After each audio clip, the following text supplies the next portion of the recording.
सो Gupta period की history के काफ़ी सोर्स हैं, जैसे एपिग्राफिकल, न्यूमिस्मेटिक। तो इसके काफ़ी सोर्सेज हैं। एंड जैसे पुरानाज है, पुरानाज बताते हैं कि रॉयल जीनियोलॉजी क्या थी किंग की, मतलब कौन से किंग किसके बाद आए। और कंटेम्प्रेरी लिटरेरी वर्क जैसे देवी चंद्रगुप्ता और मुद्रा राक्षम किसने लिखे। विशाखा दत्त के हमें दो ही प्ले पता है, देवी चंद्रगुप्ता में विशाखा एंड मुद्रा राक्षम। तो ये काफ़ी गुप्ता के बारे में बताते हैं कि गुप्ता कैसे राइज किए। एंड चार्ली ट्रेवलर जो फाइयान है, उसने काफ़ी अकाउंट दिए हैं। फाइयान किसके टाइम आया था, चंद्रगुप्ता टू के बाद टाइम। फाइयान किसके टाइम आया था, चंद्रगुप्ता टू। फाइयान चंद्रगुप्ता टू के टाइम आया था, तो वो काफ़ी बताता है। तो फाइयान चंद्रगुप्ता टू एंड विशाखा दत्त के दो प्ले, देवी चंद्रगुप्तम एंड मुद्रा राक्षम। तो विशाखा दत्त ने लिखा है, इसके हमें दो ही प्ले पता है, मुद्रा राक्षस एंड देवी चंद्रगुप्तम। मुद्रा राक्षस है चंद्रगुप्त मौर्य के बारे में, देवी चंद्रगुप्तम गुप्तम ये चंद्रगुप्ता गुप्ताज के बारे में। देवी चंद्रगुप्तम में क्या होता है, जो राम गुप्ता होता है चंद्रगुप्ता का बड़ा भाई, वो अपनी जो क्यून होती है, अपनी जो वाइफ होती है, वो शाका एम्पायर को दे देती है, शाका को दे देता है। तो चंद्रगुप्ता उसको बचाता है और उससे शादी करता है। का नाम था ध्रुव देवी। तो राम गुप्ता की वाइफ ध्रुव देवी शाका इन्हीं को दे देता है, चंद्रगुप्ता उसको बचाता है। तो ये लिखा है देवी चंद्रगुप्तम में। मुद्रा राक्षस है चंद्रगुप्त मौर्य के बारे में, कैसे वो पावर में आए इंडिया में। तो ये लिटरेरी सोर्सेज के अलावा यहाँ काफ़ी इंस्क्रिप्शंस मिले, जैसे मेहरौली आयरन पिलर और अलाहाबाद पिलर इंस्क्रिप्शन। ये चंद्रगुप्ता वन के बारे में, चंद्रगुप्ता वन के लिए है Mehrauli iron pillar and Allahabad pillar inscription. और फिर समुद्रगुप्ता के बारे में पता चलता है अलाहाबाद पिलर इंस्क्रिप्शन से। तो मेहरौली पिलर इंस्क्रिप्शन चंद्रगुप्त मौर्य के बारे में बताता है एंड अलाहाबाद पिलर इंस्क्रिप्शन ये तो चंद्रगुप्त मौर्य का Mehrauli pillar and Chandragupta one Samudragupta के बारे में से पता चलता है अलाहाबाद पिलर इंस्क्रिप्शन CMSA। तो Chandragupta Maurya Mehrauli and Chandragupta one Mehrauli and Allahabad pillar inscription Samudragupta. तो Mehrauli Chandragupta one and Allahabad pillar inscription Samudragupta. तो ये मेहरौली है दिल्ली में, यहाँ पे मेहरौली पिलर इंस्क्रिप्शन है, यहाँ पे चंद्रगुप्त वन के बारे में लिखा है। तो मेहरौली के आयरन पिलर पे इसके में किसके बारे में लिखा है, चंद्रगुप्त वन के बारे में। तो इसमें लिखा है कि 3rd to 4th सेंचुरी में चंद्रगुप्त टू ने लगाया था ये। अब ये कुतुब मीनार कॉम्प्लेक्स में है दिल्ली में। उसे आयरन पिलर या कीर्ति स्तंभ बोलते हैं। तो ये चंद्रगुप्त टू ने किसके डेडिकेट किया था, लॉर्ड विष्णु को। ये पहले उदयगिरी केव्स में था। उदयगिरी केव्स मध्य प्रदेश विदिशा में है। तो वहां से लेके ये दिल्ली लाया गया आयरन पिलर। इलाहाबाद में तो इंडियन आर्मी रहती है, वहाँ पे पब्लिक एक्सेस नहीं है। इसमें समुद्रगुप्त मौर्य के बारे में लिखा है। तो इसमें 3 राजाओं के बारे में लिखा है। पहले ये है अशोका का पिलर, तो अशोका के बारे में लिखा है। फिर समुद्रगुप्ता में अपने बारे में लिखा है। फिर जहांगीर में अपने बारे में लिखा है, यानी अकबर के इलाहाबाद फोर्ट में था। हमें ये पिलर नहीं देख सकते क्योंकि ये इलाहाबाद फोर्ट के अंदर है, वो जो ऑक्युपाई करा है आर्मी ने। तो परमिशन चाहिए इस पिलर को देखने के लिए, स्पेशल परमिशन। इलाहाबाद फोर्ट किसने स्टैब्लिश किया था, अकबर ने 1583 में, यमुना की रिवर के कॉन्फ्लुएंस पे, यमुना और गंगा के जहाँ मिलते हैं वहाँ पे। इलाहाबाद पिलर इंस्क्रिप्शन किसके बारे में लिखा है, समुद्रगुप्त के बारे में। इलाहाबाद पिलर इंस्क्रिप्शन किसके बारे में बताता, समुद्रगुप्त। तो इलाहाबाद पिलर इंस्क्रिप्शन में उसकी पर्सनालिटी और अचीवमेंट के बारे में लिखा है। एंड ये अनशोकन पिलर पे इंग्रेव्ड है इंस्क्रिप्शन इलाहाबाद में। एंड इसी नागरी स्क्रिप्ट यूज किया गया है, जो नागरी स्क्रिप्ट है। एंड जो हम अभी देवनागरी स्क्रिप्ट यूज करते हैं उसकी मदर है ये नागरी स्क्रिप्ट। ये किसने लिखा है, हरिसेन ने लिखा है। 33 लाइन्स लिखी हैं। इसने बताया समुद्रगुप्ता ने कैसे एक्सेशन किया, कि मिलिट्री कैंपेन कैसे थे नॉर्थ इंडिया में और डेक्कन में, अदर कंटेम्प्रेरी रूलर के साथ रिलेशन क्या थे, और कैसे समुद्रगुप्ता एक पोइट और स्कॉलर भी थे। तो समुद्रगुप्ता पोइट और स्कॉलर भी थे। तो Samudragupta was a poet and scholar. तो सबसे इंपॉर्टेंट बात क्या है कि इलाहाबाद पिलर इंस्क्रिप्शन समुद्रगुप्त के बारे में बताता है, मेहरौली आयरन पिलर चंद्रगुप्त 1 या 2, अभी इसमें डाउट है किसके बारे में बताता है, समुद्रगुप्त 1। एंड इसमें क्या है कि जो गुप्ता ने कॉइन इशू किए हैं उनमें लीजेंड्स और फिगर्स भी है। एंड कॉइन काफ़ी डिटेल बताते हैं कि गुप्ता के मनार के टाइम क्या क्या टाइटल्स लेते थे और क्या सेक्रीफाइस करते थे, क्या क्या चीज़ें सेक्रीफाइस करते थे। तो समुद्रगुप्ता के मिलिट्री कैंपेन में तीन स्टेजेस थे मिलिट्री कैंपेन में। तो हरिसेना ही समुद्रगुप्ता के एम्पायर में थे 4th सेंचुरी में। इन्होंने जो इलाहाबाद पिलर है, इन्होंने हरिसेना के मिलिट्री कॉन्क्वेस्ट उनके बारे में लिखा हुआ है। काफ़ी तारीफ लिखी है समुद्रगुप्ता के बारे में। हरिसेना 33 लाइन्स लिखी हैं इलाहाबाद पिलर पे। हरिसेना कोर्ट पोइट थे समुद्रगुप्त के। तो अगर देखें तो ये इनके 3 कॉन्क्वेस्ट थे। पहले तो नॉर्थ इंडिया के रूलर के साथ, फिर दक्षिण पता मतलब साउथ इंडिया के रूलर के साथ, और फिर नॉर्थ इंडिया। तो 3 कॉन्क्वेस्ट, पहले नॉर्थ फिर साउथ फिर नॉर्थ। तो इन्हें दक्षिण पथा एक्सपीडिशन बोलते हैं, जो साउथ के लिए था इनका एक्सपीडिशन। इन्होंने जो पहले कैंपेन में अच्युता एंड नागासेना, तो इंपॉर्टेंट 2 डायनेस्टी थी नॉर्थ इंडिया में, अच्युता एंड नागासेना, उनको हरा दिया। एंड फिर उसे नागा सेना बिलोंग करते थे कोटा फैमिली, तो कोटा फैमिली यहाँ पे कुछ है कोटा, तो उस फैमिली को बिलोंग करते थे अपर गैंगेटिक वैली में, और उनको हरा दिया एंड उनके सारी स्टेट्स किसने एनेक्स कर ली, चंद्रगुप्त मौर्य। तो पूरा समुद्रगुप्त ने, तो बहुत शॉर्ट कैंपेन में पूरे कंप्लीट मास्टरी हो गई इनकी पूरे गैंगेटिक वैली में। किनको हरा दिया, नागा सेना अच्युता को हरा दिया।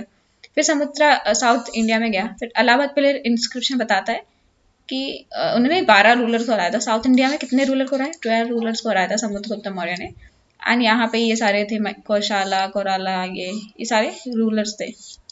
एंड लेकिन उनकी पॉलिसी डिफरेंट थी, उन्होंने डिस्ट्रॉय नहीं किया ना एनेक्स किया किंगडम, लेकिन उन्होंने बोला उनका किंगडम वापस दे दिया, हरा के उन्हें किंगडम वापस दे दिया। उन्होंने बोला हमें हमें अपने राजा माना, लाइक सुजार्निटी, तो उन्होंने बोला एक्नॉलेज हिज सुजार्निटी, बस इतना मांगा।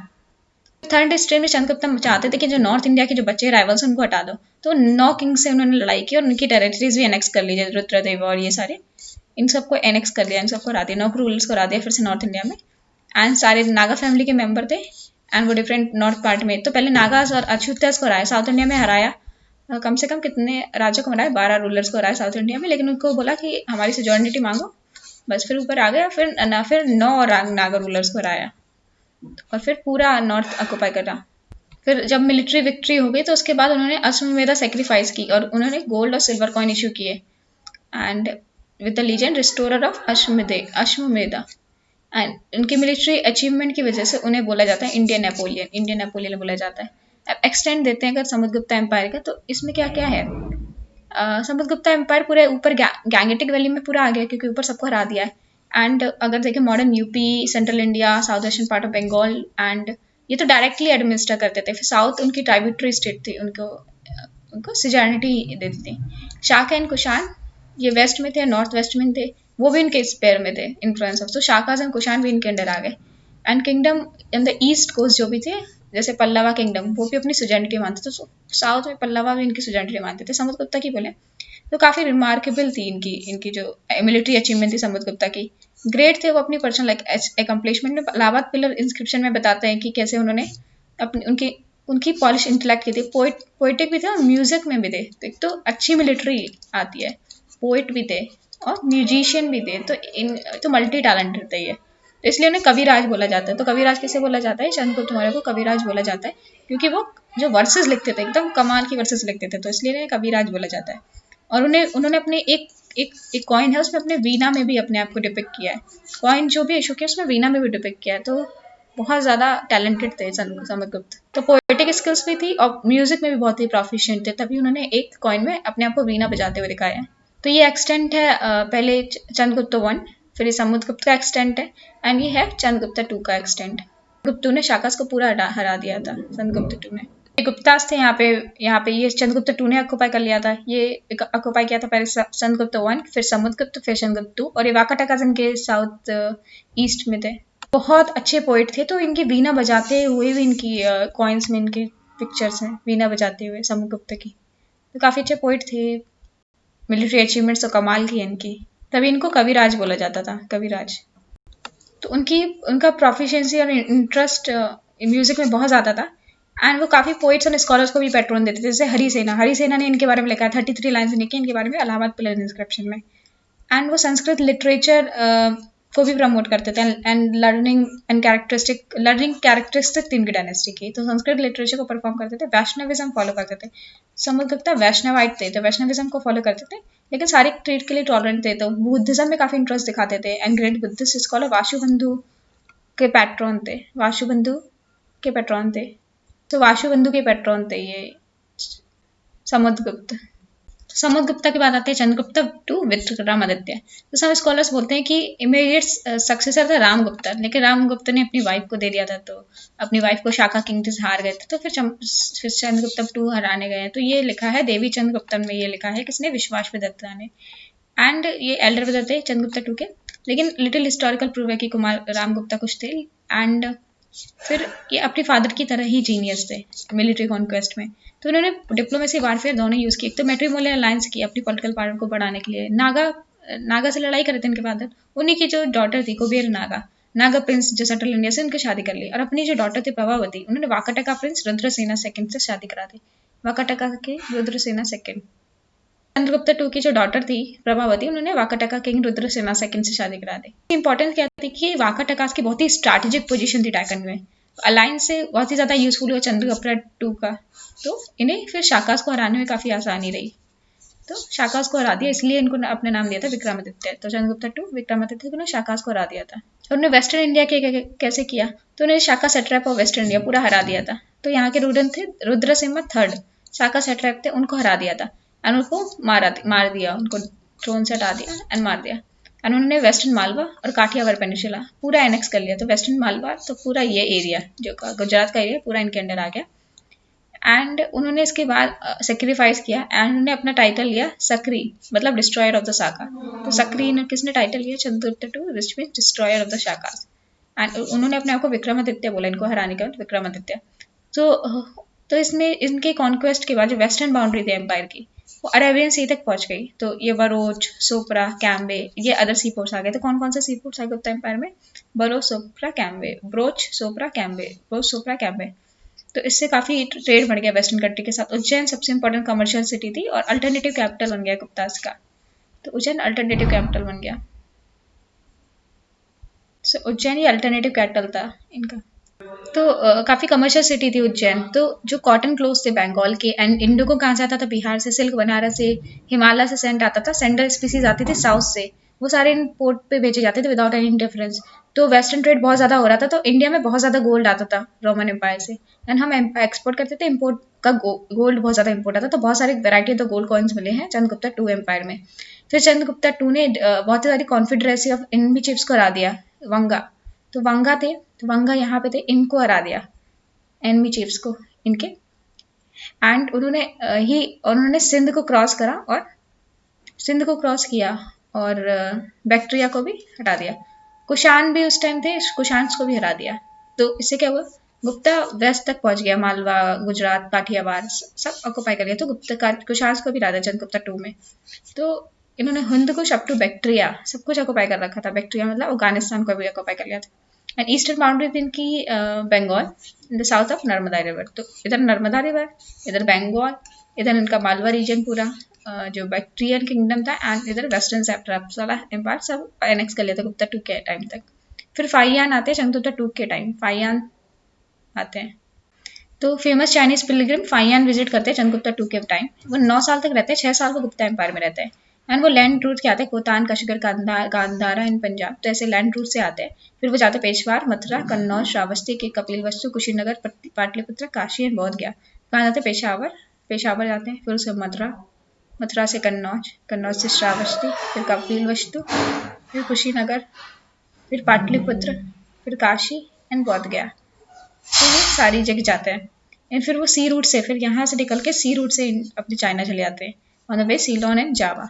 तो मेन पर्पस इनका क्या था कि बुद्धा के लैंड को देखना और बुद्धिस्ट मैन्युस्क्रिप्ट को कलेक्ट करना। तो वो पाटलिपुत्र में काफी टाइम तक रहे, यहाँ पे बिहार में पाटलिपुत्र में बहुत रहे और उन्हें संस्कृत पढ़ी और बहुत सारी उन्हें बुद्धिस्ट टेस्ट को कॉपी किया। काफी ये वैल्यूबल इन्फॉर्मेशन देते गुप्ता एम्पायर की, जो क्या सी रिलीजियस, सोशल, इकोनॉमिक कंडीशन क्या थी गुप्ता एम्पायर की।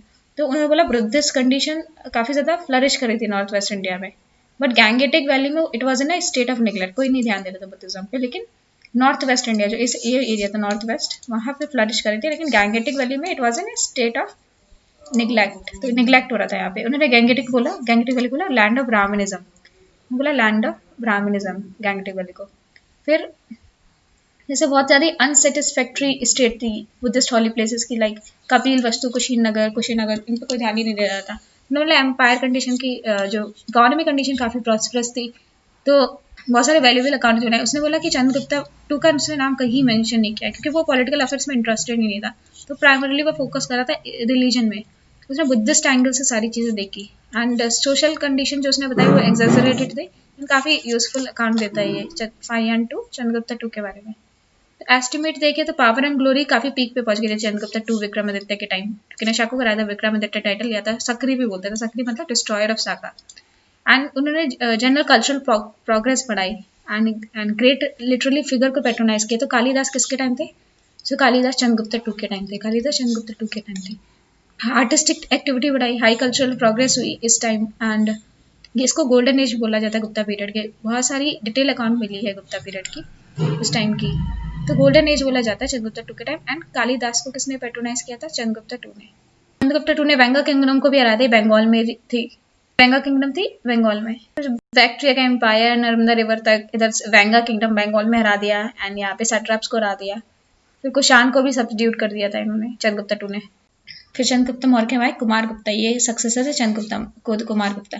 तो इनका जो रीजन था, पीरियड था, उसमें जनरल पीस एंड प्रोस्पैरिटी थी। उन्होंने बहुत सारे कॉइन इश्यूज किए सारे एम्पायर में, कुमार गुप्ता के द्वारा इशू किए कॉइन्स थे। इसमें अश्वदेव वेदा सेक्रीफाइस की, नालंदा यूनिवर्सिटी फाइंड की, जो एक इंस्टीट्यूशन थी, institutional of international important. Nalanda university किसने फाइंड की? कुमार गुप्ता ने, जो सक्सेसर है चंद्रगुप्ता टू के। तो बहुत ही ज़्यादा इन्होंने पावरफुल वेल्दी ट्राइब जो थी पुष्यमित्रा सुंगा, उनको हरा दिया था। तो पुष्यमित्रा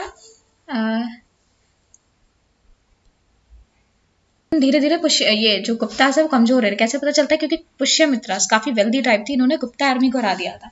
मतलब पहली बार हार देखी थी गुप्ता आर्मी में, पुष्यमित्रा ने इनको हरा दिया था। तो फिर उस चंद्रगुप्ता एंड कुमार गुप्ता के टाइम हुन्स आने वाले थे इंडिया को, हिंदकुश माउंटेन जो इधर वेस्ट में हिंदकुश माउंटेन क्रॉस करके हुन्स आने वाले थे। लेकिन जो रियल जिसने देखा हुन्स का इन्वेशन वो थे स्कंद गुप्ता।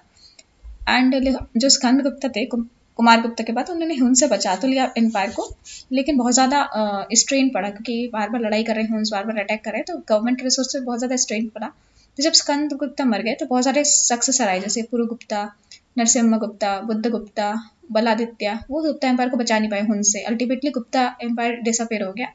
एंड फिर राइज होता है यशोधवर्मन इन मालवा। तो कौन किसका राइज होता है? यशोधवर्मन इन मालवा। ये हुन्स का इन्वेजन किसके टाइम हुआ था? हुन्स का इन्वेजन हुआ था स्कंद गुप्ता के टाइम, जो कुमार गुप्ता के बाद थे। एंड ये बचा नहीं पाए, ये इन्होंने बचा लिया, लेकिन एम्पायर में बहुत ज़्यादा रिसोर्सेज आ गए और बहुत ज़्यादा कमज़ोर पड़ गए हुन्स के इन्वेजन से। फिर अगर इंस्क्रिप्शन देखें तो गुप्ता बहुत सारे टाइटल्स अज्यूम करते थे, जैसे ब्रह्मा, भत्तग्रा, महाराजा धीराज, परमेश्वरा, सम्राट, चक्रवर्ती, ये सब टाइटल अज्यूम करते थे। किंग को असिस्ट करता था काउंसिल, जिसमें चीफ मिनिस्टर होते थे, सेनापति और commander, chief in the army, and important officials होते थे। एंड एक हाई ऑफिशियल होता है, उसे बोलते थे संधि विग्रह। संधि विग्रह ये गुप्ता एम्पायर में फॉरेन अफेयर करना, तो संधि विग्रह है, तो संधि करना दूसरी कंट्रीज के साथ। तो ये किसका काम है? Foreign minister. तो ये फॉरेन अफेयर मिनिस्टर था, तो ये था संधि विग्रह, तो इम्पोर्टेंट मिनिस्टर था। एंड किंग को क्या करता था? प्रोविंशियल एडमिनिस्ट्रेशन के साथ क्लोज कॉन्टैक्ट रखा था।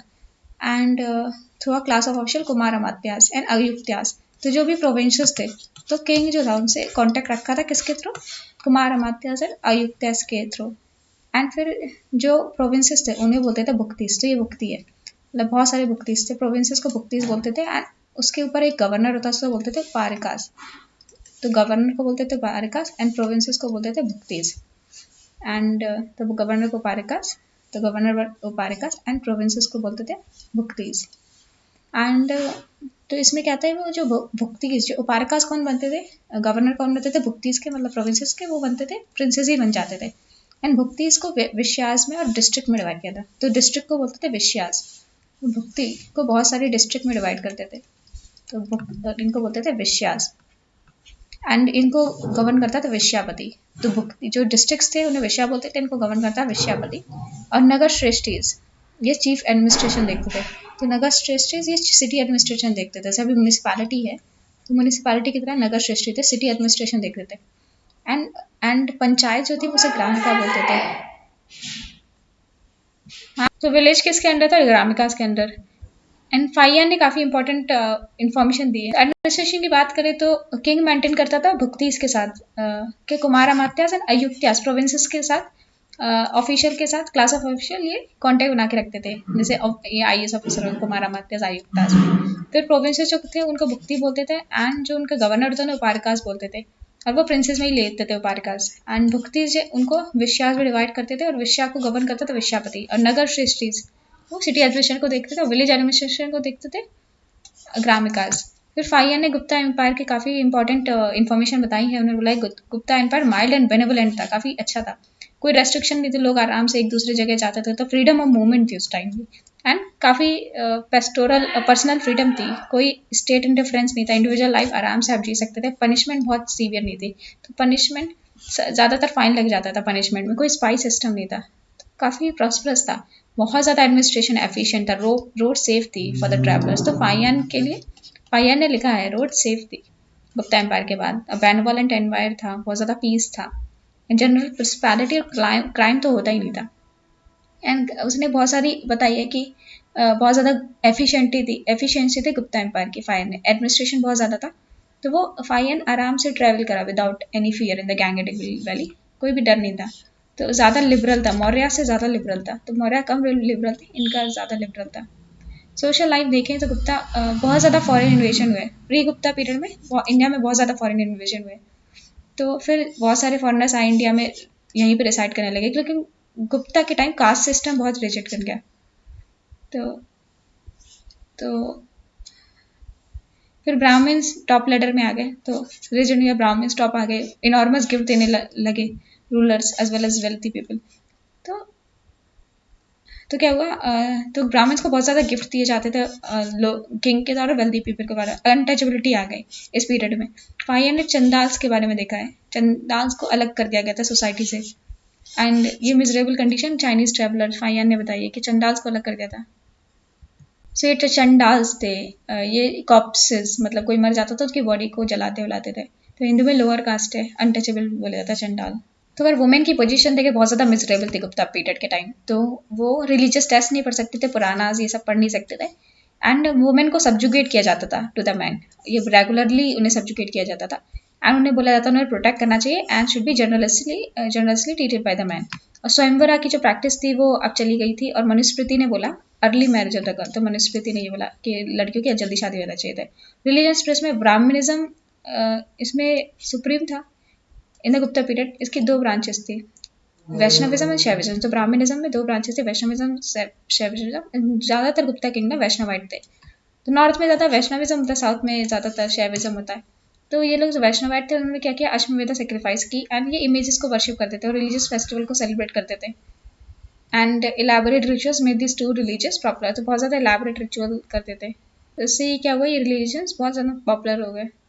तो इससे ब्राह्मणिज्म बढ़ा तो बुद्धिज्म और जैनिज्म निगलेक्ट होने लगा। तो फाइन ने बोला बुद्धिज्म बहुत डिक्लाइन कर रहा था गैंगेटिक पॉलियन, लेकिन बुद्धिस्ट स्कॉलर वाशु बंधु को पैट्रोनाइज किया था गुप्ता किंग ने। वेस्टर्न साउथ इंडिया में जैनिज्म भी फ्लरिश कर रहा था, वेस्टर्न और साउथ इंडिया में जैनिज्म भी फ्लरिश कर रहा था गुप्ता के टाइम।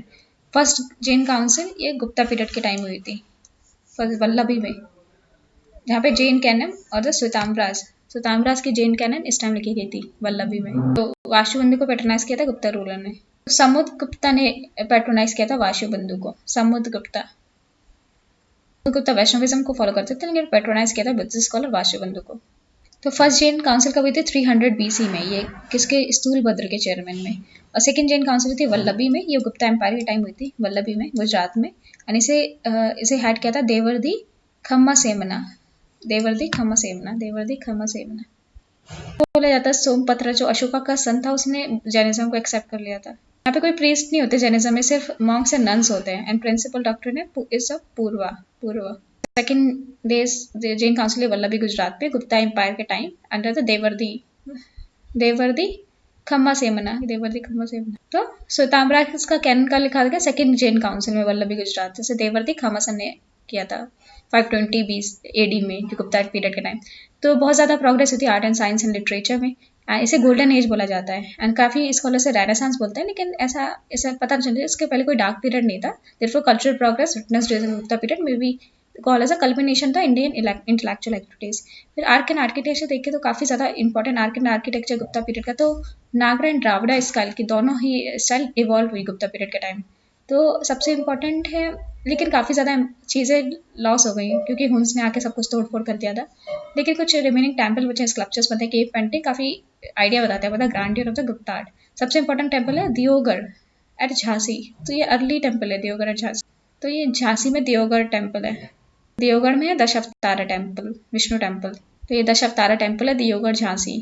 तो दियोगढ़ झांसी का टेम्पल और काफ़ी इंपॉर्टेंट स्कल्पचर्स हैं at the Garhwas near Allahabad. And तो घरवास इलाहाबाद, तो ये घरवास है इलाहाबाद डिस्ट्रिक्ट में।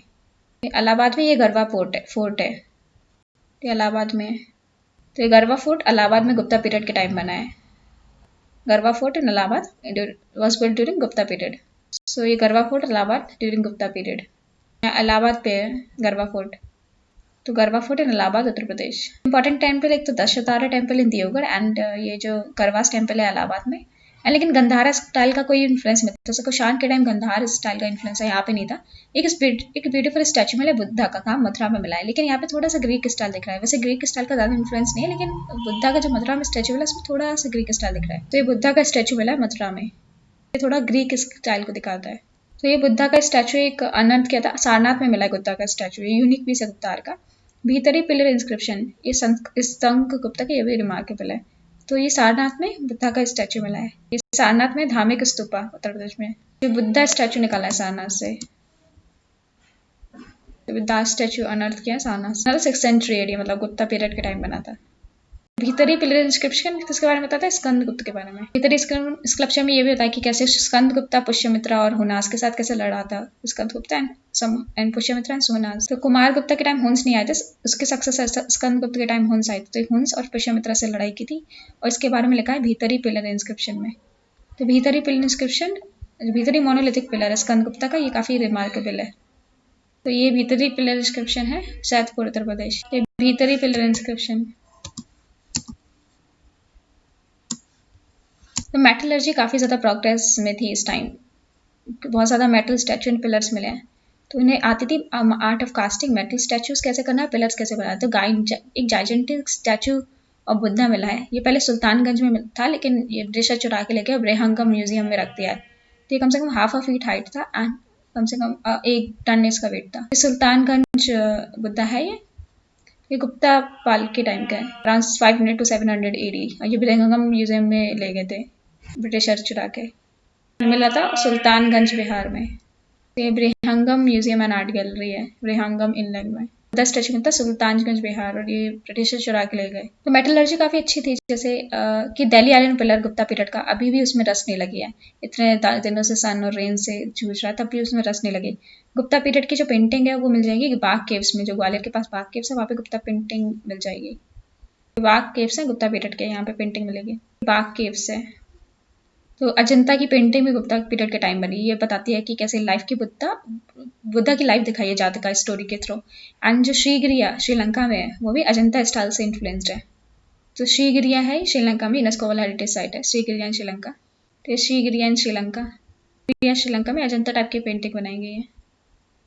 कॉइन काफ़ी रिमार्केबल थे इस आर्ट का। समुद्रगुप्ता ने 8 टाइप के कॉइन्स इशू किए थे, समुद्रगुप्त ने 8 टाइप्स के कॉइन इशू किए थे। एंड लीजेंड बताते हैं कि जो कॉइन्स हैं उनमें लीजेंड लिखा है कि मार्वलस ने क्या क्या अचीव किया। तो काफ़ी स्किल्स एंड ग्रेटनेस बताते हैं गुप्ता न्यूमिस्मेटिक आर्ट की ये जो कॉइन्स है। एंड उनके जो सक्सेसर थे, उन्होंने भी चंद्रगुप्ता 2 के सक्सेसर ने गोल्ड कॉइन और silver coin copper coin use किया इन डिफरेंट वेराइटीज, इशू किए in different variety. Sanskrit literature काफ़ी प्रोमिनेंट हो गया। नागरी स्क्रिप्ट इन्वॉल्व हुई, ब्राह्मी स्क्रिप्ट से कौन सी स्क्रिप्ट आ गई, नागरी स्क्रिप्ट आ गई गुप्ता पीरियड के टाइम। बहुत सारे क्लासिकल संस्कृत लिखे गए, जैसे epic, lyrics, drama, prose. And best of Sanskrit literature जो है वो गुप्ता पीरियड से मिला हुआ है। एंड समुद्रगुप्ता खुद ही एक पोइट था। तो समुद्रगुप्ता के टाइम आर्ट्स टाइप के गोल्ड कॉइन इशू किया था समुद्रगुप्ता, काफ़ी अच्छा पोइट था। एंड उन्होंने पैट्रोनाइज किया था हरिसेन को। एंड जो चंद्रगुप्ता 2 थे, उन्होंने जैसे नवरत्नास थे, चंद्रगुप्ता 2 विक्रमादित्य के टाइम नवरत्नास थे। एंड चंद्रगुप्ता 2 के टाइम कालिदास थे। सबसे अच्छे मास्टरपीस संस्कृत ड्रामा लिखा और संस्कृत शकुंतला। एंड से बोला जाता है 100 best book of the world, Shakuntala को 100 best book of the world में कंसीडर किया जाता है। उनके 2 इंपॉर्टेंट प्लेस हैं, मालवा अग्निमित्रम, विक्रम उर्वशीयम।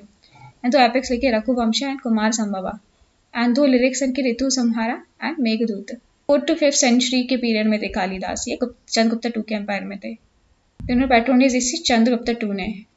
शकुंतला काफी इंपॉर्टेंट बुक है ये कालिदास की, जो चंद्रगुप्ता 2 ने पैट्रोनाइज किया था जिन्हें। मालवा अग्निमित्रा, मालविका और अग्निमित्रा के बारे में कहानी है। किंग थे जो एक सर्वेंट गर्ल मालविका के प्यार में पड़ जाते हैं। जब अग्निमित्रा की वाइफ को पता चलता है तो उसे जेल में डाल देती है मालविका को। मालविका को पता चलता है कि वो एक प्रिंसेस थी, वो एक काम वाली नहीं थी, तो फिर उससे शादी कर लेता है किंग अग्निमित्र मालविका से शादी कर लेता है, इसे मालविका अग्निमित्रम। तो अभिज्ञान शकुंतलम दुष्यंत्या, किंग दुष्यंत्या शकुंतला के बारे में है। एक शेष की डॉटर थी, अडॉप्टेड डॉटर थी, उसे शादी कर लेता है। विक्रम और उर्वशीयम, ये स्टोरी है विक्रमा एंड उर्वशी की। तो एक किंग होता है पुरुवार्स, वो उर्वशी के पैर में पड़ जाता है। उर्वशी को प्यार हो जाता है पुरुवार्स किंग से विक्रम और उर्वशीयम में, लेकिन उसे इमॉर्टल है तो उसे बाद में हेवन में जाना होता है। तो लेकिन वो जाना नहीं चाहती थी। तो फिर क्या हुआ, अनफॉर्चुनेट एक्सीडेंट होता है, उससे फिर से अर्थ में भेजा जाता है। उससे बोला कि तुम मर जाओगे अगर तुम अपना बच्चा, तुम्हारा अगर पति देख लेगा तो। लेकिन फिर ये कर सट जाता है और फिर वो एक साथ रहते हैं हमेशा। विक्रम उर्वशियम, ये विक्रम है एंड उर्वशी के बारे में है। 3 नाटक है, अभिज्ञान शकुंतलम, विक्रम और उर्वशी, मालविका, अग्निमित्रम। के एपिक पोएम है रघुवंशम और कुमार संभवम। रघुवंशम में जो रघु डायनेस्टी के किंग है उनके बारे में एपिक पोएम। कुमार संभवा बताती है, कुमार संभवा पार्वती के बारे में बताती है कि पार्वती का बर्थ कैसे हुआ और कैसे उन्होंने शादी की लॉर्ड शिवा से। कुमार संभवा पार्वती और शिवा की कहानी है। रघुवंशम रघु डायनेस्टी के किंग के बारे में पोइम है। एंड ये महाकाव्य से माइनर पोइम्स है इनके, खंड काव्य माइनर पोइम। ऋतु संहरा, इसमें बोला है कि 2 लवर्स की क्या क्या एक्सपीरियंसेस होते हैं हर एक सीजन में। मेघदूत के बारे में दिखा है, एक स्टोरी है यक्षा की जो एक मैसेज सेंड करना चाह रही है थ्रू अ क्लाउड। ऋतु संहार में कि 2 लवर्स के क्या क्या एक्सपीरियंस होते हैं डिफरेंट डिफरेंट सीजन्स में। दूतन मीन्स एक अप्सरा है जो बादलों से मैसेज सेंड करने की कोशिश कर रही है। रघुवंशम में रघु डायनेस्टी के बारे में किंग उनके बारे में पोइम है। एंड कुमार संभवम में पार्वती और शिवा की कहानी है। मेघदूतम में यक्षा एक अपने क्लाउड से संदेश भेजने की कोशिश कर रही है। ऋतु संहार में कैसे डिफरेंट डिफरेंट ऋतु में दो लवर्स का कैसे कैसे एक्सपीरियंस होता है ये दे रखा है। विलियम जोन्स ने इन्होंने ट्रांसलेट किया था शकुंतलम को। तो काली मेघ ऋतु को मारविज, कालिदास, मेघदूतम ऋतु संहारम एंड कुमार संभवम। तो मेघदूतम में लिखा हुआ है कि मेघदूतम में यक्षा अपना मैसेज सेंड करिए थ्रू द क्लाउड। ऋतु संहार डिफरेंट डिफरेंट ऋतु में क्या क्या एक्सपीरियंस होता है लवर का। कुमार संभवम ये पार्वती और शिवा की कहानी है। कुमार संभवम अभिज्ञान शकुंतलम, रघुवंशम, मालविका, अग्निमित्रम, ये मालविका अग्निमित्रा के बारे में। रघुवंशम रघु डायनेस्टी के बारे में बता रहा रघुवंशम। तो स्व प्रसाद दत्तम ये भास ने लिखी है। दश कुमार चरितम ये लिखी दांडी ने। कीर्तनुजियम ये भारवी ने लिखी है। एंड मृच्छ कटिकम ये शुद्रक ने लिखी है। मृच्छ कटिकम शुद्रक। तो स्व प्रवास दत्तम भास, दश कुमार चरितम दांडी, कीर्तजुनरियम भारवी एंड मृच्छ कटिकम शुद्रक। विशाख दत्त काफी इंपॉर्टेंट प्लेयर थे, काफी इंपॉर्टेंट सेलिब्रेटेड ऑथर थे। इन्होंने मुद्राराक्ष देवी चंद्रगुप्ता मिली। शुद्रक ने लिखी book Mitra Chatika which is rich in humour and pathos. तो ये शुद्रक ने लिखी है मृच्छ कटिका। उसकी है the little clay card. Bharvi ने लिखी है कीर्तनुजिया, ये है conflict between Arjun and Shiva. Arjun and Shiva के बीच में कॉन्फ्लिक्ट है। कीर्तजुनिया अर्जुन है शिवा के बीच में कॉन्फ्लिक्ट है कीर्तजुनिया में, ये भारवी ने लिखी है। अर्जुन ने शिवा को रिकॉग्नाइज कर लिया, सरेंडर कर दिया। तो ये किसने लिखी है, कीर्तजुनिया भारवी। तो डैंडन एक संस्कृत ग्रामीण है, ऑथर है प्रोज रोमांस के। उन्हें one of the best known writer बोला जाता है एशियन हिस्ट्री के। पल्लवा डायनेस्टी में थे, कांचीपुरम में, तमिलनाडु में। तो ये डैंडन कहाँ थे, तमिलनाडु में। एंड ये इन्होंने सारी संस्कृत में लिखी है जो भी लिखा है। सो डैंडन ने लिखी है काव्य दर्शा एंड दश कुमार चरिता। काव्य दर्शा दश कुमार चरिता ने लिखा है काव्य दर्शा एंड दश Kumar चरिता and Avanti Sundari.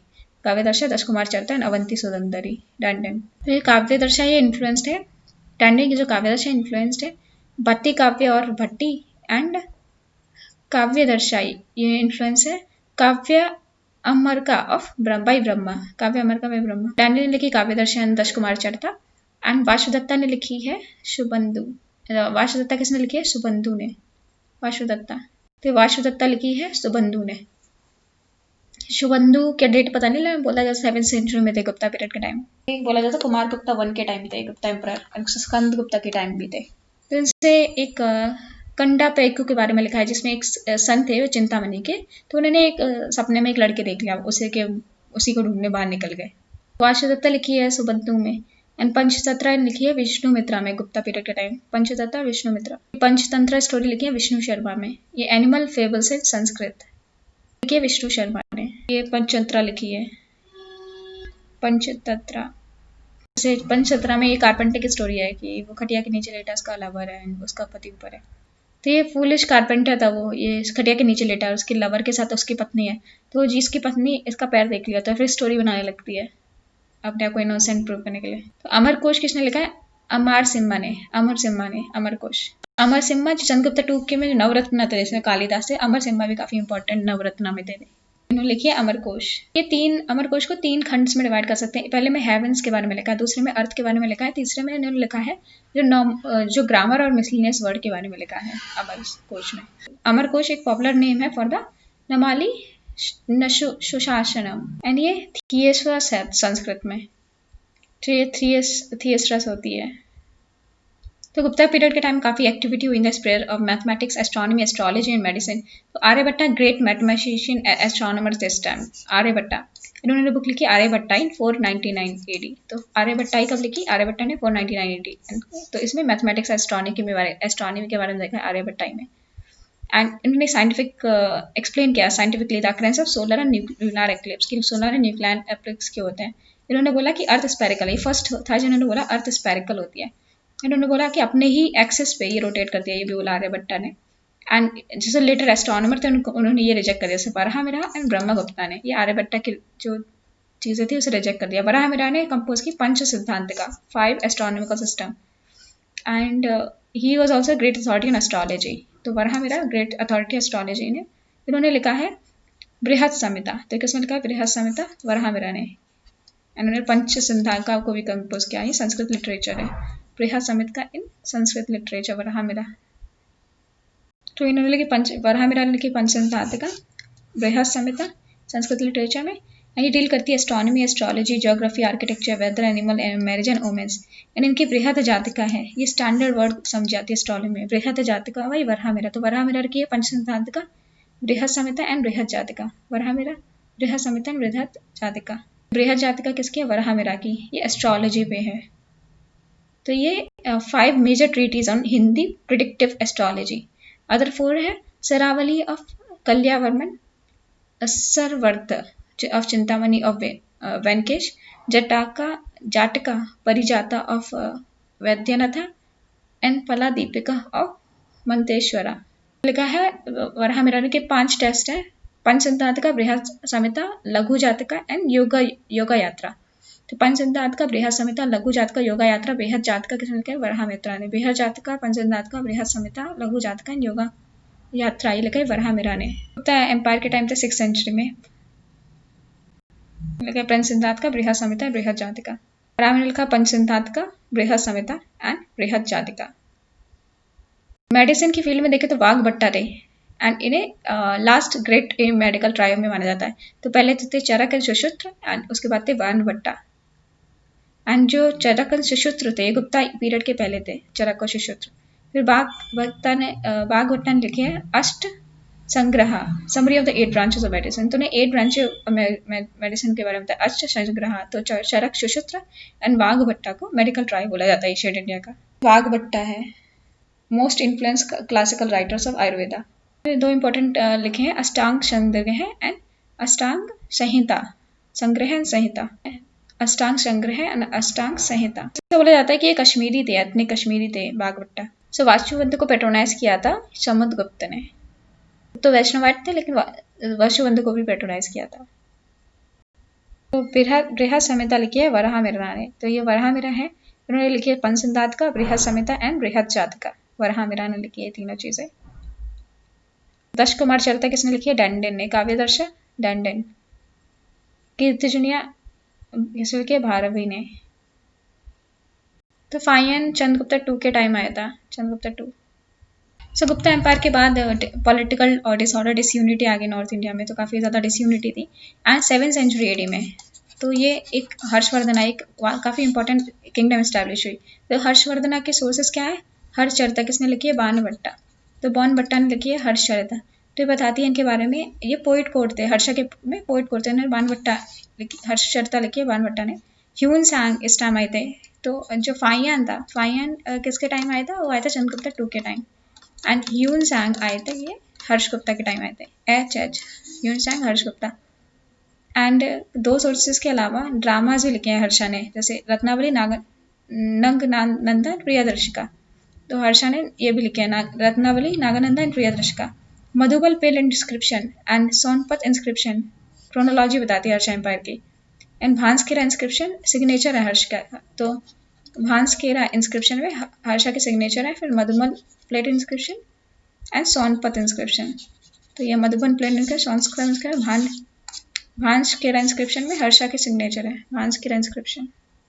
Harsha family के फाउंडर थे पुष्यभूति, एंड ये फ्यूडरेटर्स थे, गुप्ता एम्पायर के फ्यूडरेटर्स थे पुष्यभूति। उन्हें अपने आप को वर्धांस बोलते थे, वर्धांस। पुष्यभूति। ये थे 590 to 647 तक हर्षा। बीट्स ऑफ हर्षा में हर्ष चढ़ता लिखा है बाणभट्टा ने, इनके पोइट कोड पोइट थे।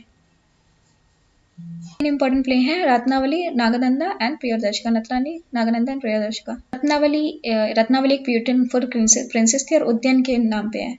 होली का फेस्टिवल दिखाया है, टेस्ट में होली का फेस्टिवल के बारे में बताया रत्नावली में। बारे में प्रिंसेस रत्नावली एंड किंग उद्यान।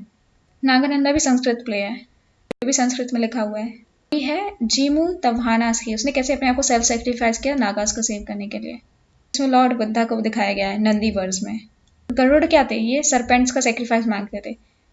तो ये जीवा तुम्हारा ये अपने आप को ही सेक्रीफाइस कर देते हैं एक नाग को बचाने के लिए। गरुड़ ये सरपेंट को खाना चाहते थे, लेकिन जीवा तुम्हा ने अपने आप को सेक्रीफाइस कर दिया। ये नागानंदा में मेंशन्ड है। तो प्रियदर्शिका भी संस्कृत प्ले है हर्षा का। मधुबन प्लेट इंस्क्रिप्शन हर्षा के बारे में लिखा है। मधुबन प्लेट इंस्क्रिप्शन हर्षा के बारे में बताते हैं। Madhuban plate inscription Madhuban district of Bihar, ठीक है, बिहार की डिस्ट्रिक्ट में है Madhuban plate inscription. Sonipat plate inscription इन हरियाणा, सोनीपत प्लेट इंस्क्रिप्शन। तो पुष्यभूति में पहले थे राजवर्धन, फिर प्रभाकर वर्धन के 3 बच्चे थे, राजवर्धन, हर्षवर्धन एंड राजेश्री। थानेश्वर कन्नौज से रूल करते थे हर्षवर्धन। उनकी शादी मुखौरी प्रिंस से करा दी थी, मुखौरी के राजा से। हर्षवर्धना के सिग्नेचर है भांसकीरा इंस्क्रिप्शन पे, हर्षवर्धना के सिग्नेचर है। भांसकीरा में कॉपर प्लेट पे हर्षवर्धना के साइन है। वो वर्धांस बोलते थे। हुन के निवेशन के बाद उन्होंने अपना इंडिपेंडेंस डिक्लेयर कर दी। फर्स्ट इंपॉर्टेंट किंग थे यहाँ पे पुष्यभूति, एंड इन्हें प्रभाकर वर्धन डायनेस्टी के सबसे इंपॉर्टेंट किंग थे पुष्यभूति डायनेस्टी के सबसे इंपॉर्टेंट किंग थे प्रभाकर वर्धन। इनका कैपिटल था थानेश्वर, दिल्ली के नॉर्थ में है यहाँ पे थानेश्वर इनका कैपिटल था। एंड इन्होंने टाइटल लिया महाराजा धिराज और परमा भक्तरा। और प्रभाकर वर्धन की डेथ के बाद उनके एल्डर सन थे, ये राजा वर्धना, ये थ्रोन पे बैठ गए, लेकिन काफ़ी उन्हें प्रॉब्लम फेस करनी पड़ी एक्सेशन के टाइम। उनकी सिस्टर थी राजश्री, उनकी शादी करते थे मुखौरी रूलर गृहवर्मन। तो एक मुखौरी रूलर थे गृहवर्मन से शादी करा दी थी, जो मालवा के रूलर थे, जो देवगुप्ता, उसका नाम था Shashank, in the link with Shashank, जो बंगाल का रूलर था, मालवा का रूलर। उन्होंने दोनों ने मिलकर गृहवर्मन को, जो मुखौरी रूलर था, उसे मरवा दिया। एंड जैसे ये बात सुनी राजावर्मन एकदम गए फिर मालवा तक और उनकी अपनी आर्मी को लेके, लेकिन वो वापस जा पाते उनको मार दिया गया। शशांक ने उन्हें मार दिया, जो शशांक जो बंगाल का रूलर था उन्हें मार दिया। एंड मीन टाइम राजश्री जंगलों में भाग गई, तो हर्षा फिर थानेश्वर में बैठ गया, थानेश्वर में राज्य संभाल लिया। एंड वो चाहता था अपनी सिस्टर को बचाए और अपनी जो ब्रदर इन लॉ की जो मौत का बदला भी ले। उसने अपनी सिस्टर को बचाया जब वो अपने आप को जलाने वाली थी। तो गृहवर्मन मुखौरी किंग थे, मुखौरी से शादी करा दी। एंड जो मालवा एंड बंगाल के जो राजा थे शशांक, उन्होंने मिलकर मुखौरी इसको मार दिया। एंड फिर पुष्यभूति राजवर्धन ने इनको मार दिया, लेकिन ये वापस आ पाते शशांक ने चालाकी से मार दिया इनको। शशांक जिसने मारा था, हर्षा ने उसे कन्नौज से भगा दिया और कन्नौज अपनी कैपिटल बना दी। एंड इससे वो सबसे पावरफुल रूलर बन गया नॉर्थ इंडिया का। तो हर्षा ने किससे भगा दिया, शशांक को भगा दिया, कन्नौज से उसे भगा दिया और खुद कन्नौज अपनी कैपिटल बना दी, सबसे पावरफुल रूलर बन गया नॉर्थ इंडिया का। एंड हर्षा ने ध्रुवसेना सेकेंड ऑफ वल्लभी उसको भी हरा दिया। ध्रुवसेना ऑफ सेकेंड ऑफ वल्लभी इनके वैसल बन गए। यह है ध्रुवसेना ऑफ वल्लभी गुजरात, इनको भी हरा दिया। वल्लभी के ध्रुवसेना को हरा दिया और ये भी इनके वैसल बन गए, तो इनके अंडर आ गए। And most important military campaign थी वेस्टर्न चालुक्य पुलकेशिन II। लेकिन ह्यून सांग और पुलकेशिन के जो इंस्क्रिप्शन है वो बताते हैं कि हर्षा को हरा दिया था पुलकेशिन II ने। एंड तो उसकी एम्बिशन थी नर्मदा रिवर के नीचे अपनी किंगडम को एक्सटेंड करना, वो खत्म हो गई। लेकिन अहियोल इंस्क्रिप्शन पुलकेशिन II में मेंशन किया है कि हर्षा हार गए थे पुलकेशिन II से। एंड इसके बाद पुलकेशिन II ने अपना टाइटल रखा परमेश्वरा। एंड ह्यून सांग ने भी कंफर्म किया कि पुलकेशिन II जीते थे, हर्षा हार गए थे। तो अहियोल इंस्क्रिप्शन बताता है कि हर्षा हार गए थे साउथ इंडिया एक्सपीडिशन में। एक एक्सपीडिशन ली सिंध में, लेकिन ये इंडिपेंडेंट किंगडम था, लेकिन डाउटफुल है कि सिंध में वो जीते थे कि नहीं जीते थे। नेपाल भी हर्षा को मान लिया था कि वो उनके ऊपर है, ओवर लॉर्डशिप मान ली थी। तो सिंध का पता नहीं कि जीते थे। नेपाल तो हर्षा के अंडर ही थे। और कश्मीर पे कंट्रोल था उनका, और कश्मीर का जो रूलर था उन्हें ट्राइब्यूट वेस्ट जाता है। कॉर्डियल रिलेशन थे भास्कर वर्मन, असम के जो रूलर थे भास्कर वर्मन, उनके साथ काफ़ी अच्छे रिलेशन थे। एंड हर्षा की मिलिट्री कैंपेन थी Kalinga in Odisha, it was a success. तो कलिंगा में ओडिशा में इसको हरा दिया था। एंड इन्होंने नॉर्थ इंडिया में तो पूरे लॉर्ड बन गए थे, पूरा नॉर्थ इंडिया में पूरा अपना होल्ड जमा के रखा था। एंड जैसे राजस्थान, पंजाब, उत्तर प्रदेश, बिहार, उड़ीसा इनके डायरेक्ट कंट्रोल में था और इनका स्पेयर ऑफ इन्फ्लुएंस काफ़ी एक्सटेंसिव था, जैसे कश्मीर, सिंध, वल्लभी, कुमारगुप्त, कमरूपा, तो इनकी सॉवरेनिटी मानते थे। हर्षवर्धन ने पुलकेशिन टू को हराने की कोशिश की नर्मदा रिवर के नॉर्थ, लेकिन हरा नहीं पाए, इन चालुक्यास को हरा नहीं पाए। होल इंस्क्रिप्शन और फायर ने भी मेंशन किया है कि हर्षवर्धन हार गए थे। तो हर्षवर्धन ने किन सिंध में भी कैंपेन की थी, पता नहीं कि सिंध में जीते थे कि नहीं जीते थे। कलिंगा के अगेंस्ट वॉर किया था हर्षवर्धन ने, वो सक्सेसफुल था। कमरूपा जो डायनेस्टी थी वो भी इनकी सॉवरेनिटी को मानती थी, इनके अंडर ही थी कमरूपा डायनेस्टी हर्षवर्धन के। तो अगर देखें तो हर्षा पहले एक शिवाइट थे और फिर एड्रेंट हीनयाना बुद्धिस्ट बन गए। फिर ह्यूमन आगा उन्होंने महायाना बुद्धिज्म में कन्वर्ट कर दिया। तो एनिमल फूड को मना करते थे अपने किंगडम में, प्रोहिबिट था कि एनिमल फूड नहीं खा सकते, और जो अगर किसी को भी मारता था उसे बहुत ज़्यादा पनिश करते थे। थाउजेंड्स ऑफ इशूज स्टूपा बनाए हैं एंड ट्रैवलर्स के लिए रहने के लिए जगह बनाई है किंगडम में, एंड काफ़ी मोनेस्ट्रीज बनाई है जहाँ पे बुद्धिस्ट सेक्रेट प्लेसेस बनाए हैं। तो 5 साल में एक बार ये गैदरिंग करते थे और the religious and honoured them with gifts and costly present. तो बहुत सारे रिलीजियस स्कॉलर्स को बुलाते थे, एक गैदरिंग करते थे 5 साल में एक बार, और बहुत सारे कॉस्टली प्रेजेंट्स देते थे। एंड बुद्धिस्ट मॉन्क्स आते थे एंड वो बुद्धिस्ट मॉन्क को बुलाते थे to discuss the Buddhist doctrine. फिर एक कन्नौज असेंबली होती थी, ये चाइनीज पिलग्रिम हुन सांग के लिए की थी कन्नौज असेंबली, एंड उन्होंने काफ़ी रिलीजियस एक्ट को बुलाया। इसमें कम से कम 20 किंग्स 100,000 स्कॉलर नालंदा यूनिवर्सिटी से आए थे, and 3,000 Hinayana Buddhist and Mahayana Buddhist and 300 Brahmans and Jains. तो असेंबली 23 दिन तक चली एंड ह्यून सांग ने अपनी वैल्यू बताई महायाना डॉक्ट्रिन की और सुपीरियरिटी बताई कि हम सुपीरियर हैं। तो वायलेंस हो गया, सब बोले हम सुपीरियर हैं, एंड जलाने की कोशिश की। तो हर्षा को भी मारने की कोशिश की, लेकिन सब कंट्रोल में लाया और गुल्टी जो भी तो उन्हें पनिश किया गया। एंड ह्यून सांग को जब खत्म हुई तो बहुत ज़्यादा प्रेजेंट दिया जाएगा ह्यून सांग को। फिर ये कन्नौज असेंबली किसके लिए होती है, ह्यून सांग के लिए स्पेशली। फिर इलाहाबाद कॉन्फ्रेंस, तो इलाहाबाद में एक प्रयाग में कॉन्फ्रेंस होती थी, and is one of the conference routinely Harsha 5 साल में एक बार करता था ये इलाहाबाद कॉन्फ्रेंस। सारे इनॉर्मस वेल्थ देता था लोगों को, जो रिलीजियस सेक्टर को बहुत ज़्यादा वेल्थ देता था। तो हर्षा इतना ज़्यादा था कि उसने सब कुछ दे दिया, अभी इवन अपने जो क्लोथ थे, ज्वेल थे, वो भी जो पहने था वो भी दे दिया। एंड शायद उसको एडमायरिंग एग्जरेशन था इतना हर्षा का। लेकिन ये ह्यून सांग ने हर्षा के बारे में ये बताया कि हर्षा का एडमिनिस्ट्रेशन की बात करें तो गुप्ता की तरह था, बिल्कुल एडमिनिस्ट्रेशन गुप्ता की तरह था। एंड ह्यून सांग ने डिटेल पिक्चर दिया कि एडमिनिस्ट्रेशन कैसे था। एंड किंग एडमिनिस्ट्रेशन पंक्चुअल था, अपनी ड्यूटीज अच्छे से करता था, फ्रिक्वेंस विजिट करता था, इंस्पेक्शन करता था through out the dominion. King पूरे अदर देखता था कि सबको सही चल रहा है कि नहीं चल रहा है। एंड डे उसके लिए बहुत छोटा होता था, इतना काम करना होता था। टैक्सेशन क्या था, लाइट था, एंड फोर्स लेबर भी नहीं था, टैक्सेशन भी बहुत ज़्यादा लाइट था। And 1/6 of the produce land tax की तरह का लाइट, तो कलेक्शन भी बहुत कम है, 1/6 था बस। एंड जो क्रूअल पनिशमेंट था, जो मॉडर्न टाइम था, वही स्टार्ट हो गया। जैसे गुप्ता टाइम के बहुत ही बेनवलेंट पनिशमेंट था, सिर्फ फाइनल लगता था, लेकिन यहाँ पे क्रूअल पनिशमेंट स्टार्ट हो गया। एंड ह्यून सांग ने बोला जो ट्रायल्स होते बहुत ही बार्बरस और सुपरस्टिशियस होते थे, बहुत बेकार होते थे। एंड जो हर्षा की आर्मी थी 4 डिवीजन थे, एक फूट पे चलने वाले, हॉर्स पे चलने वाले, चैरियट पे चलने वाले, एलिफेंट पे चलने वाले। एंड जो कैवलरी थी 1 लाख से ज़्यादा थी, और एलिफेंट 60,000 से ज़्यादा थे, मौर्यन एम्पायर से भी ज़्यादा थे। एंड पब्लिक रिकॉर्ड्स को मेंटेन करना ये साइलेंट फीचर था हर्षा एडमिनिस्ट्रेशन का। तो आर्काइव्स को, जो हर्षा एडमिनिस्ट्रेशन के आर्काइव्स को बोलते थे नीलोपिट्टू, एंड ये स्पेशल ऑफिसर के कंट्रोल के अंदर होते थे। चाहे अच्छी बात हो चाहे बुरी बात हो, सब नीलोपिट्टू में आर्काइव्स में लिखा जाता था। तो नीलोपिट्टू आर्काइव्स थे हर्षा पीरियड के टाइम। एंड बानाभट्टा एंड ह्यून सांग ने हर्षा की लाइफ के बारे में बताया। एंड ये इसमें क्या थे, 4 डिवीजन थे, ब्राह्मण, क्षत्रिय, वैश्य, शूद्र, ये सारे डिवीजन काफ़ी ज़्यादा स्टार्ट थे। ब्राह्मणास प्रिविलेज मिलता था सोसाइटी में, काफ़ी लैंड ग्रास दिए जाते थे किंग के द्वारा उनको। क्षत्रियास थे रूलिंग क्लास थे, वैश्यास ट्रेडर्स थे, एंड शूद्रास एग्रीकल्चर प्रैक्टिस करते थे। एंड उसमें काफ़ी सब क्लास थे। वुमेन की पोजीशन काफ़ी सेटिस्फैक्टरी नहीं थी। स्वयंवरा जो था इंस्टीट्यूशन वो डिक्लाइन कर गया था, स्वयंवर नहीं होता था, री मैरिज नहीं होती थी विडोज की among the higher class, and dowry काफ़ी कॉमन था, एंड सती बहुत ज़्यादा प्रेवलेंट थी। एंड ह्यून सांग ने बताया कि 3 तरीके से डिस्पोज किया जाता था डेड बॉडी को, cremation, water burial and exposure in the woods. फिर ट्रेड एंड कॉमर्स काफ़ी ज़्यादा डिक्लाइन किया हर्षा पीरियड के टाइम, क्योंकि ट्रेड सेंटर डिक्लाइन करते, कॉइन्स नहीं मिले हर्षा पीरियड के टाइम, और मर्चेंट गुड्स की स्लो एक्टिविटी थी। ट्रेड हैंडीक्राफ्ट इंडस्ट्री को अफेक्ट किया, क्योंकि ट्रेड कम हो रहा है, एग्रीकल्चर कम हो रहा है, तो यहाँ पे लार्ज स्केल डिमांड नहीं थी गुड्स की, तो फार्मर लिमिटेड वे में प्रोड्यूस करते थे। तो इसमें सेल्फ सफिशिएंट विलेज इकोनॉमी का राइज हुआ। तो सेल्फ सफिशिएंट विलेज इकोनॉमी किसके टाइम राइज हुआ? ये हर्षवर्धन के टाइम, क्योंकि ट्रेड ज़्यादा नहीं हो रहा है। एंड शार्प इकोनॉमिक डिक्लाइन था as compare to economic Gupta period. तो गुप्ता पीरियड काफ़ी प्रॉस्पर, तो यहाँ पे इकोनॉमी डिक्लाइन हो रही थी। कल्चरल प्रोग्रेस देखें तो ज़्यादातर गुप्ता स्टाइल में ही है।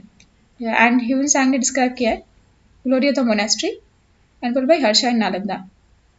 तो इसमें बताया गया कि एक मोनेस्ट्री बनाई थी, बहुत सारी स्टोरी थी, मतलब एक के ऊपर एक के ऊपर एक। हर्षा ने नालंदा में बहुत सारी एक बनाई। एंड इसमें एक कॉपर स्टैचू भी बताया जो 8 फीट था उसकी हाइट में। तो कॉपर स्टैचू बनाया है बुद्धा का।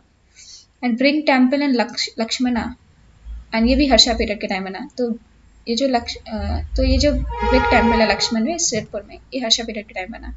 सिरपुर ग्रुप ऑफ मॉन्यूमेंट ये हर्षा पीरियड के टाइम बने। तो Sirpur group of monument Chhattisgarh में है। तो ये बुद्धिस्ट मॉन्यूमेंट है 5th to 12th सेंचुरी तक। लक्ष्मण टेम्पल सिरपुर में काफ़ी इंपॉर्टेंट है हर्षवर्धन पीरियड के टाइम। लक्ष्मण टेम्पल सिरपुर, तो बुद्धिस्ट मॉन्यूमेंट मिले हैं सिरपुर में। एक किला है ये सिरपुर में, है सुरंग टीला इन Sirpur, Surang Tila temple in Sirpur. Lakshman temple 7th century में हर्षवर्धन के टाइम। तो Lakshman temple of Lakshman, brick temple है जो लक्ष्मण सिरपुर में, वो हर्षा पीरियड के टाइम में। तो ग्रेट पेट्रोल ऑफ लर्निंग थे जो इनका जो बायोग्राफर है बाणभट्टा, जिन्होंने हर्षचरिता लिखी है एंड उन्होंने कादम्बरी में लिखी है। तो बाणभट्टा ने कादम्बरी भी लिखी है। एंड अदर लिटरेरी हर्ष के कोर्ट में थे, ये थे Matanga Divakara and the famous brother Bhartrihari, and जो फिलोसफर है ग्रामीर थे भर्तृहरि। एंड हर्षा उन्हें खुद ही 3 प्ले लिखे, रत्नावली, प्रियदर्शिका, नागालंदा। एंड नालंदा यूनिवर्सिटी को पैट्रोनाइज किया, लिबरल एंडोमेंट्स देते, काफ़ी पैसा देते थे। इंटरनेशनल रेपुटेशन, इस टाइम में नालंदा यूनिवर्सिटी की इंटरनेशनल रेपुटेशन बढ़ी। एंड जो ह्यून सांग थे उन्होंने नालंदा यूनिवर्सिटी गए, कुछ टाइम तक यहाँ पे स्टूडेंट भी रहे। नालंदा यूनिवर्सिटी की बात करें तो चाइनीज ट्रेवलर उन्होंने मेंशन किया है कि काफ़ी एजुकेशनल इंस्टीट्यूशन थे। सबसे इम्पोर्टेंट था Hinayana university of Vallabhi and Mahayana university of Nalanda. तो वल्लभी में है वो यूनियन यूनिवर्सिटी एंड नालंदा में है महायान यूनिवर्सिटी। एंड बहुत ही वैल्यूबल अकाउंट दिया नालंदा यूनिवर्सिटी के। नालंदा का मतलब होता है giver of the knowledge, Nalanda. And ये कुमार गुप्ता ने फाउंड किए थे गुप्ता पीरियड के टाइम। ऐसे पैट्रोनाइज किया हर्षा ने। एंड प्रोफेसर यूनिवर्सिटी के को इनको जो प्रोफेसर थे ना पंडित बोलते थे। कुछ है important professor, Deen Ganga Dharmapala, स्थिरमती, शिलभद्रा and Dharmapala एक कांचीपुरम के थे एंड ये हेड बन गए। जो कांचीपुरम से धर्मपाला थे, हाँ ये हेड बन गए इसके नालंदा यूनिवर्सिटी के। रेसिडेंशियल यूनिवर्सिटी थी एंड एजुकेशन फ्री थी, इंक्लूडिंग बोर्डिंग एंड लॉजिंग, सब कुछ फ्री था। एंड ये 100 से 200 विलेजेस से जो रेवेन्यू आता था उससे ये कॉलेज चलता था, सब कुछ फ्री था, एजुकेशन सारी फ्री थी। एंड ये महायान यूनिवर्सिटी थी, लेकिन डिफरेंट रिलीजियस सब्जेक्ट्स जैसे वेदास के बारे में, हीनयाना डॉक्ट्रिन, सांख्या, योगा, फिलोसफी, इसको भी पढ़ाया जाता था। जनरल सब्जेक्ट जैसे लॉजिक, ग्रामर, एस्ट्रोनॉमी, मेडिसिन, ये भी सिलेबस में थे। तो student different parts of India और different south east country, east से बहुत सारे लोग आते थे इसको पढ़ने। एंड एक एंट्रेंस एग्जामिनेशन होता था, बहुत ज़्यादा डिफिकल्ट था, 30% से ज़्यादा लोग क्वालिफाई नहीं कर पाते थे उसको।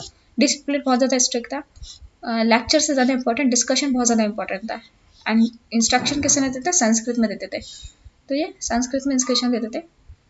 एंड रिसेंट एक्सकवेशन से पता चला है नालंदा यूनिवर्सिटी के बारे में। It shows a grandeur of the centre of the learning and confirms account given by Chinese pilgrims. बहुत सारे क्लासरूम थे, बहुत सारे होटल्स इससे अटैच थे। एंड चाइनीज पिलग्रिम एक चाइनीज पिलग्रिम्स बोले 3000 स्टूडेंट रहते थे। एंड यहाँ पे ऑब्जर्वेटरी थी, ग्रेट लाइब्रेरी थी, 3 बिल्डिंग में बहुत बड़ी लाइब्रेरी थी। एंड यहाँ पे स्कॉलर्स आते थे various part of the world. And ये एडवांस लर्निंग का एक इंस्टीट्यूशन था, एडवांस लर्निंग रिसर्च का। बाणभट्टा लिखा है हर्षचरिता एंड कादम्बरी संस्कृत में एक रोमांटिक नॉवल है संस्कृत में। सो मटंक दिवाकरा हर्षवर्धन के कोर्ट में थे, मटंक दिवाकरा। एंड भारथरी, ये भी हर्षवर्धन के टाइम थे। भारथरी उज्जैन में पैदा हुए थे। तो काफ़ी इंपॉर्टेंट संस्कृत टेस्ट लिखा है। वाक्यपाद्य संस्कृत ग्रामर और लिंग्विस्टिक फिलोसफी पे। एंड ये फाउंडेशन टेस्ट है इंडियन ग्रामर पे। भारतीय संस्कृत ग्रामर पे लिखा है भारतीहरि। तो हीनयाना यूनिवर्सिटी ऑफ वल्लभी काफ़ी इंपॉर्टेंट है। यहाँ पे यूनिवर्सिटी है हीनयान की। नालंदा में महायान यूनिवर्सिटी। जो दीन गंगा थे ये प्रोफेसर नालंदा यूनिवर्सिटी के, दीन गंगा। एंड स्थिरमती, ये भी उसके प्रोफेसर नालंदा यूनिवर्सिटी के। शिलभद्रा भी बुद्धिस्ट मॉन्क फिलोसफर, ये भी नालंदा यूनिवर्सिटी में थे। एंड धर्मपाला, ये भी प्रोफेसर थे। नालंदा यूनिवर्सिटी के रिमेन्स इन तो सतवाना रूल्स के टाइम क्या था कि कुछ मिलिट्री एंड फ्यूडल एलिमेंट्स थे एडमिनिस्ट्रेशन, तो काफ़ी मिलिट्री एंड फ्यूडल एलिमेंट्स थे। तो सिग्निफिकेंट था कि सेनापति जो अपॉइंट करता था, सिग्निफिकेंट सेनापति was appointed the provincial governor, सेनापति को प्रोविंशियल गवर्नर बनाता था। ट्राइबल पीपल द डेक्कन में वो हिंदूज नहीं थे, वो ज़्यादा हिंदूज नहीं थे। And reconsider to the new rule it was necessary keep them under the strong military control. तो जो लोग थे, ट्राइबल लोग थे, उन्हें कंट्रोल मिलिट्री कंट्रोल के अंदर रखना था, क्योंकि वो हिंदूज नहीं थे। तो एडमिनिस्ट्रेशन था रूरल एरियाज में वो किसके अंडर दिया गया? गोलमिका, जो मिलिट्री रेजिमेंट का हेड था। इसमें chariot, elephant, horse, foot soldier सब होते थे। तो गोलमिका क्या था? एक मिलिट्री रेजिमेंट का हेड था, head of the military regiment Gaulmika. तो ये ट्राइबल पीपल को कंट्रोल करता था सतवाना के टाइम। गोलमिका मिलिट्री रेजिमेंट का हेड था। पीरियड में यूज होता था निष्क, एंड फिर सतमला, कृष्णला ये लेटर वैदिक पीरियड में यूज होने लगा। तो निष्क था gold and silver coins like Satamana and Krishnala ये यूज होते थे। तोलकापियर ने लिखी है, ग्रामर एंड पोएटिक्स से रिलेट करती है। थिरुकुराल ये फिलोसफी से रिलेट करती है, थिरुकुराल जैसे थिरुवलार ने लिखा है। एंड शिपादिकरम इलेंगो एडिकल और मनी मेकलाई सतनार ने लिखी है। ये ट्विन तमिल एपिक है, मनी मेकलाई व सतनार। एंड रमावतरम इसे बोलते हैं कंबा रामायण, ये तमिल एपिक है, ये किसी लिए तमिल पोएट कंबन ने लिखे 12th सेंचुरी में। तो रमावतरम इसे बोलते हैं कंबा रामायण, ये तमिल एपिक है, इसने लिखी है कंबन ने 12th सेंचुरी में। कंबन ने लिखी है कंबा रामायणम, तमिल में रामायण को लिखा है किसने? कंबन ने। अगले वैदिक पीरियड में इंद्र सबसे इंपॉर्टेंट थे, इंद्र के बाद अग्नि एंड वरुण इंपॉर्टेंट थे, और उसके बाद female goddess like Aditi, Anusha important थी। लेटर वैदिक पीरियड में अग्नि की इंपॉर्टेंस चलेगी, फिर आई Prajapati the creator, Vishnu the protector and Rudra the destroyer important हो गए। पट्टाडकल चालुक्य डायनेस्टी के काफी अंडर था। पापनाथ टेम्पल चालुक्याज ने बनाया है। राजा राजा वन ने बनाया है 1000 AD में Brihadeshwara temple in Thanjavur Tamil Nadu. UNESCO world heritage site है। बृहदेश्वरा टेम्पल किसने बनाया? राजा राजा वन ने। तो बोलते हैं great living Chola temples. Brihadeshwara temple किसने बनाया? राजा राजा वन ने। Brihadeshwara temple in Thanjavur. And ये Kailashnath temple Kanchipuram and shore temple Mahabalipuram, ये पल्लवा के टाइम का बना हुआ है। तो ये मेगास्थनीज ने लिखा है कि पांड्या जो किंगडम था वो वुमेन रूल करती थी, और वो kingdom was celebrated for the pearls. And Pugalur inscription 1st century AD में ये चेरास की जनरेशन को बताता है। एंड पधीरापुट्टू, ये भी चेरा किंग के बारे में इंफॉर्मेशन बताता है, पधीरापुट्टू।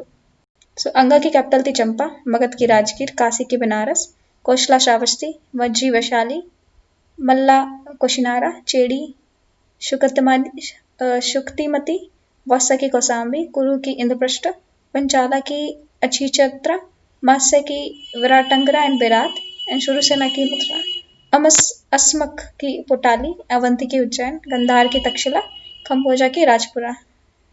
Shakas were the greatest competitors of Satavahana. Satavahana से शाकास लड़ते रहते थे। तो बैटल ऑफ मणिमंगलम किसकी थी? इसमें नरसिम्हा वर्मन 2 ने पुलकेशिन 2 को हरा दिया था कांची के पास। और एक कुर्रम कॉपर प्लेट में इसके बारे में लिखा है, बैटल ऑफ मणिमंगलम। इसके ऊपर लिखा है Kurram copper plate, battle of Manimangalam. किसको हरा दिया था? पुलकेशिन 2 को हरा दिया था कांची के पास नरसिम्हा वर्मन 2 ने। पल्लवा आर्मी में जनरल थे परंज्योति। तो इन्होंने वटापी को डिस्ट्रॉय कर दिया था। परंज्योति जो जनरल थे पल्लवा आर्मी में, वटापी को डिस्ट्रॉय कर दिया। उसके बाद नरसिम्हा वर्मन 1 ने टाइटल लिया वटापी कोंडा, यानी इन्होंने ममलापुरम फाउंड किया, जहाँ पे मोनोलिथिक रथास है। और मोनोलिथिक रथास भी इन्हीं के टाइम पे बने, नरसिम्हा वर्मन 1 के टाइम।